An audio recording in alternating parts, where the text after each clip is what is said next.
الفنان عدنان دلبرين.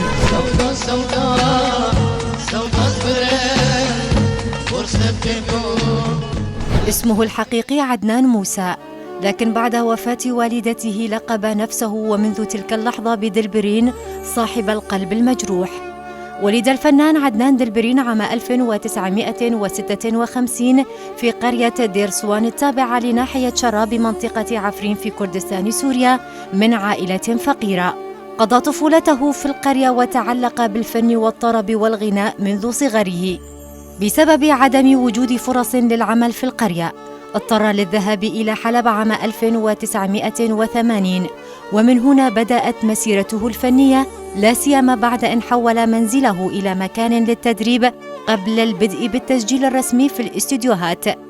أحيا الفنان عدنان دلبرين الكثير من الأغاني الفلكلورية، كما غنى بعض من الأغاني القومية والكثير من الرومانسية. له العديد من الأغاني التي أصبحت متداولة بين الفنانين الكرد، لا سيما أغنية عفرين هاتو. عفرين هاتو خما خشا حري السورو قالوا قرشا خبراتي إيش يا رامنا دبر يا رات أنا خشا. بدعوة رسمية من المغتربين الكرد عام 1999 سافر إلى ألمانيا وأقام عدة حفلات فيها وبقي لمدة شهر كامل. تلقى دعوة أخرى لإقامة حفلة فنية خاصة بمناسبة رأس السنة الميلادية في اليونان، ولكن الحظ لم يحالفه ووافته المنية قبل ذلك.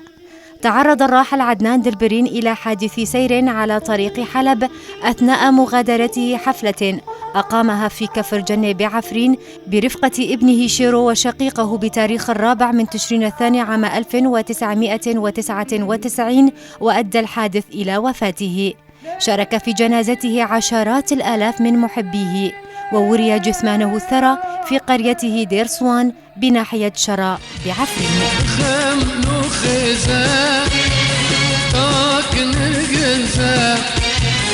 نجم زرافة أنا كنت